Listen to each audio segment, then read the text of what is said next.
വനിതാ കമ്മീഷൻ അധ്യക്ഷ സതീദേവി നമുക്കൊപ്പം ചേരുന്നുണ്ട്. നമസ്കാരം സതീദേവി മാം, ഗുഡ് മോർണിംഗ്. Good morning. ഇപ്പോൾ ഒരു വാർത്ത ഞങ്ങൾ കേട്ടു. അതായത് അങ്കമാലിയിൽ ഈ 2021 മുതൽ ഒരു പെൺകുട്ടിയെ, ഒരു ഭാര്യയെ ഭർത്താവും വീട്ടുകാരും ഉപദ്രവിക്കുക. 29 വയസ്സുണ്ട് ആ യുവതിക്ക്.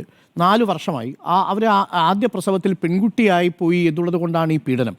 നമുക്ക് ഇവർക്ക് എതിരെ നടപടി ഉണ്ടായാലേ പറ്റൂ. ഇവർ ആകെ ബുദ്ധിമുട്ടിയിരിക്കുകയാണെന്നാണ് ഞങ്ങളുടെ പ്രതിനിധിയോട് പറഞ്ഞിരിക്കുന്നത്. വാർത്ത ഇങ്ങനെ റിപ്പോർട്ടർ ചാനലും അതുപോലെ നേരത്തെ മറ്റൊരു ചാനലും വാർത്ത റിപ്പോർട്ട് ചെയ്തതായിട്ട് മനസ്സിലാക്കി.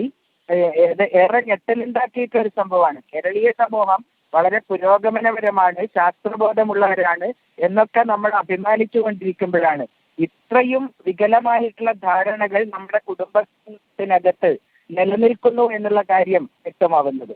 വിദ്യാസമ്പന്നമായിട്ടുള്ള കേരളത്തിനകത്ത് ഇങ്ങനെയുള്ള ചിന്താഗതികൾ, കുഞ്ഞ് ആണോ പെണ്ണോ ആവുന്നത് പുരുഷന്റെ ക്രോമസോമിന്റെ വ്യത്യാസത്തിനനുസരിച്ചിട്ടാണ് എന്നുള്ള ധാരണ പോലും ഇല്ലാതെ പെൺകുഞ്ഞിന്റെ പിറവിയുടെ ഉത്തരവാദിത്വം സ്ത്രീയിൽ അടിച്ചേൽപ്പിച്ച് അതിന്റെ പേരിൽ പീഡനമേൽക്കാൻ ഇരയാവുന്നു എന്നുള്ളത് വളരെയേറെ ഗൗരവത്തോടുകൂടി കേരളീയ സമൂഹം ചർച്ച ചെയ്യേണ്ടുന്ന ഒരു വിഷയമായിട്ട് കാണുകയാണ്. ഇപ്പോൾ അങ്കമാലി പോലീസ് കേസെടുത്തു എന്നാണ് വാർത്താ മാധ്യമങ്ങളിലൂടെ മനസ്സിലാക്കുന്നത്.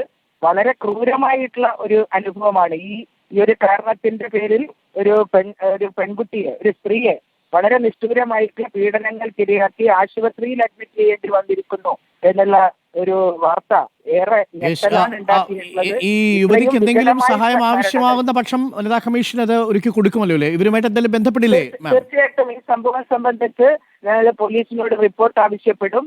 ഇത്തരത്തിൽ നിഷ്ഠൂരമായിട്ടുള്ള പീഡനം ഈ ഒരു അവസ്ഥയിൽ ആ പെൺകുട്ടി നേരിട്ടുണ്ടെങ്കിൽ അവർക്ക് ആവശ്യമായിട്ടുള്ള എല്ലാ നിയമസഹായവും ഒരുക്കി കൊടുക്കാൻ വനിതാ കമ്മീഷൻ. താങ്ക് യു സതി മാം. വനിതാ കമ്മീഷൻ അധ്യക്ഷയാണ് ഇപ്പോൾ നമ്മളോട് സംസാരിച്ചത്.